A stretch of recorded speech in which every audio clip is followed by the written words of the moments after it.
Let's have a look at pre-trade expenses. Pre-trade expenditure and losses are expenditures and losses that were actually incurred prior to the commencement of a new trade.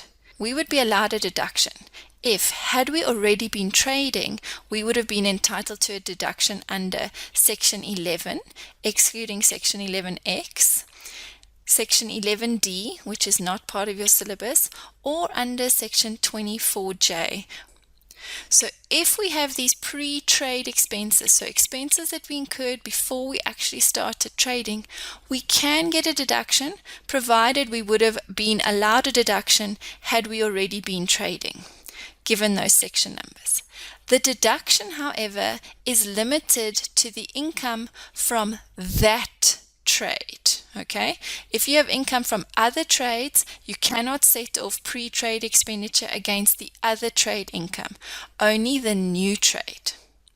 You cannot create a loss, so we are limited to the income from that trade prior to the deduction of the Section 11A expenses. If we have any excess from the new trade income where we are obviously not able to create a loss, the excess will be carried forward to the new year, and again it will be set off against income from that trade. It cannot be set off against income from other trades. Section 11, capital A, these pre-trade expenditure and losses, is subject to Section 23H. Now remember, Section 23H is the limitation on prepaid expenses. It's important to note that we would first go and have a look if there is a limitation in terms of Section 23H on the prepaid expenses before we go and look at applying the deduction in terms of Section 11, capital A, for pre-trade expenses.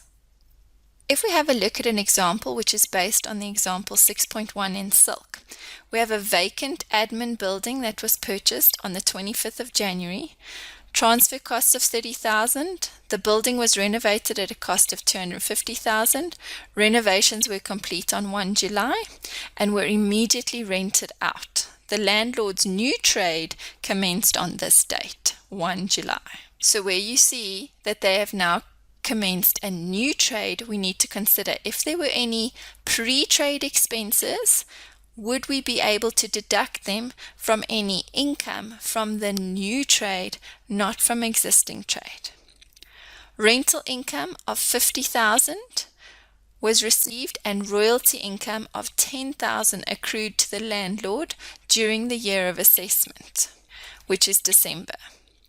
Rates and taxes qualifying for a Section 11A deduction in respect of the building amounted to the following. From 25 January, which is when we acquired the building, up until 30 June, where we were pre-trade, was $60,000. And then from 1 July to 31 December, which was once we commenced the new trade of renting, the rates and taxes were $33,000.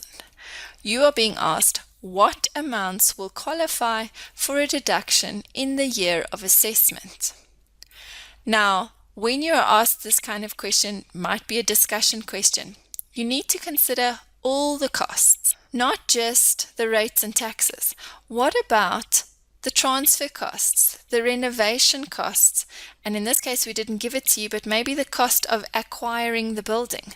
Well, those would all be capital expenditure and therefore would not qualify for a Section 11A deduction, and therefore we could not use Section 11 Cap A in order to claim any of those expenses because they are capital in nature. So if we put this on a timeline, we'll see that we had pre-trade expenses, so from the time that we acquired the building up until when our new trade commenced, of $60,000 and $33,000.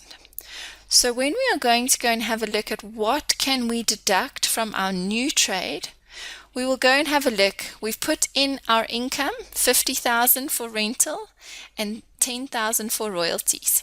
The rates and taxes that were before 1 July, I can't just go and get a deduction for them against the rental income because those were pre-trade expenses.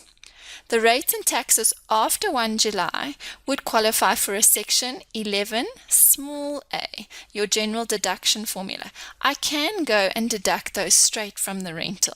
That will leave me with 17,000 income. From that 17,000, I can go and deduct some of my pre-trade expenses. From that 60,000, I can go and deduct only 17,000 because remember, I cannot create a loss with these pre-trade expenses.